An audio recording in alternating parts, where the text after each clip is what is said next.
कल और परसों 2 दिन हमारा एआईसीसी का अधिवेशन है और मैं और जूली साहब वहाँ पर उस अधिवेशन में भाग लेने के लिए आज शाम को जा रहे हैं। खेरवाड़ा में एक कार्यक्रम रखा गया है कार्यकर्ताओं के साथ में, तो उसमें हम लोग जाएंगे। आज फिर बार बार उदयपुर आना हो रहा है। संयोग की बात है कि आप सबसे मिलना हो रहा है। जो 1.5 साल का कार्यकाल राजस्थान में जो भाजपा की सरकार है उसका गया है, उस 1.5 साल के अंदर इन्होंने एक भी वादा जो किया था जनता से वो पूरा नहीं किया है। ये जो संकल्प पत्र लेकर के आए थे, जिसके आधार पर इन्होंने वोट मांगे थे, उसकी अब बात करने को भी तैयार नहीं है। मुख्यमंत्री जी केवल और केवल भाषण तक सीमित हो गए हैं और भाषण भी वही देते हैं जो पर्ची दिल्ली से आती है। ब्यूरोक्रेसी पूरी हावी है, भ्रष्टाचार इस कदर बढ़ गया है, अपराध इस कदर बढ़ गए हैं कि किसी तरह की कोई जवाबदेही सरकार में देने वाला नहीं है। मंत्री और विधायक अनर्गल बयानबाजी दे करके केवल माहौल दूषित करने का, जहर घोलने का काम कर रहे हैं। तो मैं समझता हूं कि ऐसे में जो बेरोजगार, जिनसे इन्होंने वादा किया था कि हम लाखों नौकरियां दे देंगे, ये कर देंगे, 1 लाख दे देंगे, 1.25 लाख दे देंगे, आज कोई भर्ती नहीं है, कोई नहीं है। रीट का एग्ज़ाम इन्होंने कराया, तो आप बताइए रीट से नौकरी थोड़ी मिलेगी। रीट के बाद में जो L2 है उसके अंदर आप दोबारा एग्ज़ाम लोगे तब जा कर के, और भर्ती कितनी निकाली है 10,000 की, और इसकी सेकंड ग्रेड की भर्ती कितनी निकाली है 2,000-2,600 की। आप बताइए, जहां लाखों बेरोजगार हों बीएड किए हुए और जो परीक्षा देना चाहते हैं उनको 2,000 की आप भर्ती, 2,600-2,200 की भर्ती है, और व्याख्याताओं की भी इतनी ही है। तो मैं समझता हूँ कि न भर्ती है, चतुर्थ श्रेणी कर्मचारी ये ले नहीं पा रहे हैं। 800 कामों की समीक्षा करने की बात कर रहे थे, उन समीक्षा का क्या हुआ पता नहीं। परिसीमन के नाम से राजनीतिक द्वेषता के आधार के ऊपर, दुर्भावनाओं के आधार पर पंचायतों को तोड़ा जा रहा है, मरोड़ा जा रहा है, बिना कोई नियम, बिना कोई। 6 महीने से चुनाव नहीं हो रहे हैं, 6 महीने पहले तैयारी होती है। कानून में प्रावधान है कि आप 5 साल के अंदर अंदर सारी प्रक्रिया करके 5 साल चुनाव कराओगे। अब एक रट लगा रखी है, वो खर्रा साहब बोलते हैं बार बार, एक स्टेट एक इलेक्शन। कहाँ है एक स्टेट एक इलेक्शन? आप बताइए कि अगर आप जो चुनाव ड्यू टाइम पे है उसको नहीं करा करके उसको 8 महीने आगे ले जा रहे हो, और दूसरा जो चुनाव आ रहा है उसके साथ में करवा रहे हो, तो उसको एक इलेक्शन थोड़ी कहते हैं। ये तो संविधान का, कानून का उल्लंघन है। और ये तो एक मौका नहीं है, ये संविधान को इसी मानते ही नहीं है, और संविधान का उल्लंघन हम बार बार इसीलिए कहते हैं कि आप संविधान को नहीं मानते।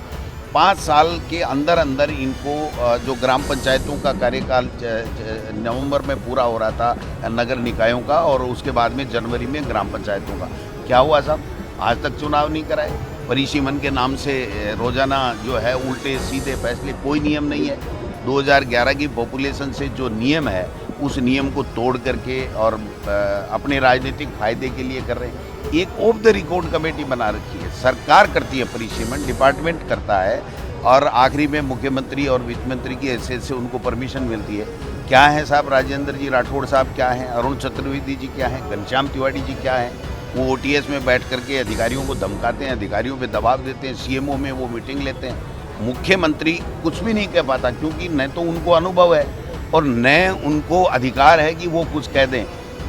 कल ही मैंने सुना है कि मुख्यमंत्री जी को जब अधिकारियों ने बताया कि साहब ये तो चाय जैसे पंचायतें बना रहे हैं, चाय जैसे वार्ड बना रहे हैं, इनको कोई इनके अंकुश नहीं है, तो उन्होंने कहा यार वो सीनियर की कमेटी है, उस सीनियर नेताओं को कहो ये ठीक नहीं है।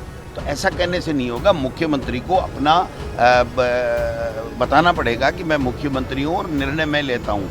राजेंद्र जी राठौड़ किस हैसियत से निर्णय ले रहे हैं? अधिकारियों को धमका रहे हैं, टेलीफोन कर रहे हैं, इस पंचायतों को हटा दो, इस वर्ग को इससे अलग कर दो, इस वर्ग को सरपंच नहीं आना चाहिए, इस वर्ग का प्रमुख नहीं आना चाहिए। तो ये जो तानाशाही जो की जा रही है, मैं समझता हूँ कि ये बहुत ही लोकतंत्र के लिए घातक है। और हम लोग सड़क पर, सदन में जूली साहब के नेतृत्व में जिस प्रकार से इनकी बोलती बंद की गई, किसी मंत्री का जवाब ये नहीं दे पाए हैं, कोई मंत्री जवाब नहीं दे पा रहा, कोई मुद्दे का जवाब नहीं, जनता के मुद्दों की कोई बात नहीं। कह रहे थे हम जो है माफियागिरी ख़त्म कर दें, कहाँ है माफियागिरी? तो खुद ही हो गए सारे के सारे। MLAs, इनके MLAs, इनके मंत्री बजरी चोरी में लिप्त हैं, अवैध खनन में लिप्त हैं, भ्रष्टाचार कर रहे हैं। आपने देखा नहीं जयपुर के अंदर एक घूमते हैं वो, अब बन तो एमएलए गए, संविधान ने बना दिया, लोगों ने वोट दे दिए, लेकिन उगाही करते घूम रहे हैं। किसी के जाकर के किसी बिल्डिंग के पैर लगा के कहते हैं देखो माल हड़का है, शाम को बुला करके कि माल दे दो। तो ये जो चल रहा है ये ठीक नहीं है। राजस्थान की जनता ने इनको मौका दिया है, तो इनको महंगाई कम करनी चाहिए, बेरोजगार को रोजगार देना चाहिए, डेवलपमेंट करना चाहिए, अच्छा काम करना चाहिए, संविधान के हिसाब से काम करना, वो चीज़ें यहाँ पर नहीं हो रही।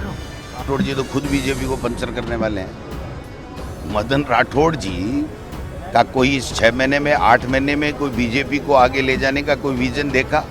मुख्यमंत्री जी और खुद खड़े हो गए अपनी छत के ऊपर एक बीजेपी का झंडा फहरा रहे हैं।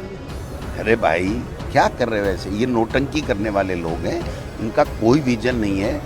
मुस्लिम समुदाय, हमारे जो भारत का संविधान है उसमें 36 कौमों के लोग हैं, सबको साथ लेकर के उनका विकास हुआ है। अनेकों योजनाएं भारत सरकार में जब रही हैं तब रही हैं। तो ये तो अभी आए हैं, तो पहले भी तो वाजपेयी जी भी तो आए थे, चंद्रशेखर जी भी आए थे, देवगौड़ा जी भी आए थे, गुलजार साहब भी, वीपी सिंह जी भी देश के प्रधानमंत्री बने थे। तो सबको नकार दिया, वाजपेयी जी को भी नकार दिया, सबको क्या किसी ने कुछ भी नहीं किया। और ये अब मोदी जी कर रहे हैं। मोदी जी देश में रहते कहाँ हैं जो देश के लोगों की उनको चिंता होगी? वो तो विदेशों में सेटिंग करने में लगे हुए हैं। नहीं देखिए, उन्होंने पर्टिकुलर किसी के लिए नहीं कहा। उनका ये कहना था कि भाई जो भी नेता है वो प्रेम भाव से मिले और नीचे के लेवल से जो लोगों में रहता है उसको टिकट मिले। एक सुझाव मांगे थे, उन्होंने सुझाव दिया था और अच्छा सुझाव था, कोई बुरा सुझाव नहीं था। उनका कहना मैं भी कह रहा हूँ, वो जो उन्होंने कहा मैं भी कह रहा हूँ कि हम लोगों को, किसी को भी, बड़े नेताओं को कोई घमंड नहीं दिखाना चाहिए। ये जनता ही है माई बाप, ये जनता ही है जो चुन करके भेजती है और हम लोग एमएलए, एमपी, मंत्री, मुख्यमंत्री बनते हैं।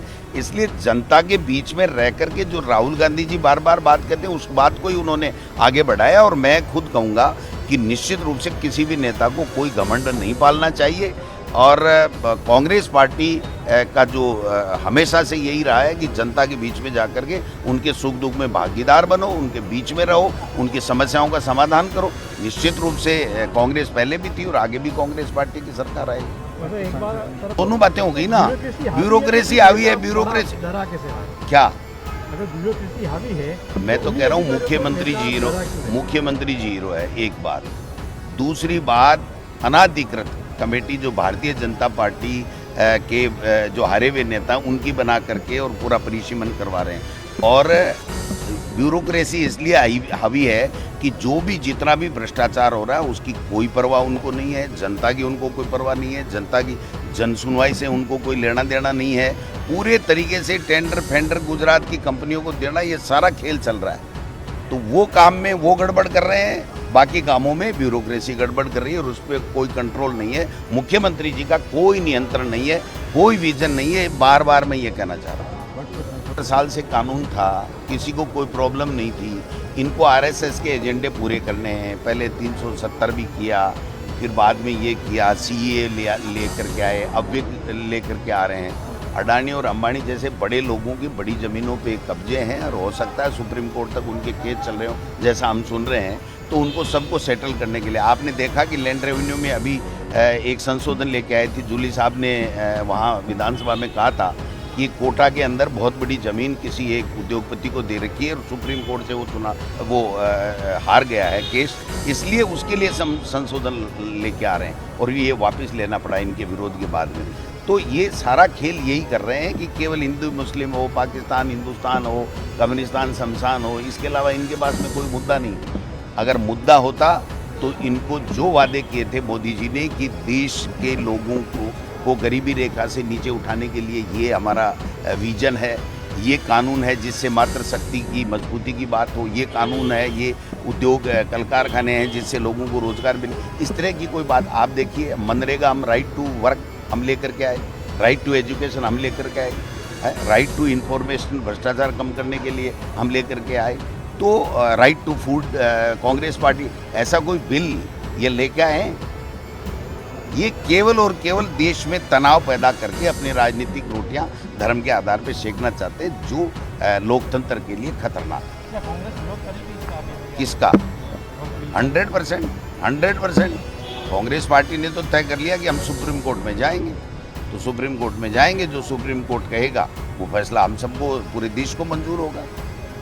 भी नेता, अभिनेता, किसी भी महापुरुष, किसी भी लोक देवता, उसके लिए किसी भी प्रकार का कोई बयान, ओछी टिप्पणी करता है वो निंदनीय होती है। किसी को कोई अधिकार नहीं है कि इस तरीके से इन महापुरुषों का, हमारे वीर सपूतों का कोई अपमान करे। हम सब इस लाइन के लोग हैं कि सबका सम्मान हो। हम तो कहते हैं एक हर व्यक्ति का, इस देश का निवासी है, उसका सम्मान होना चाहिए, तो इन महापुरुषों का जो है वो अपमान नहीं होना। ताज़ा खबरों के लिए विजिट करें द फैक्ट इंडिया की वेबसाइट और डाउनलोड करें द फैक्ट इंडिया ऐप।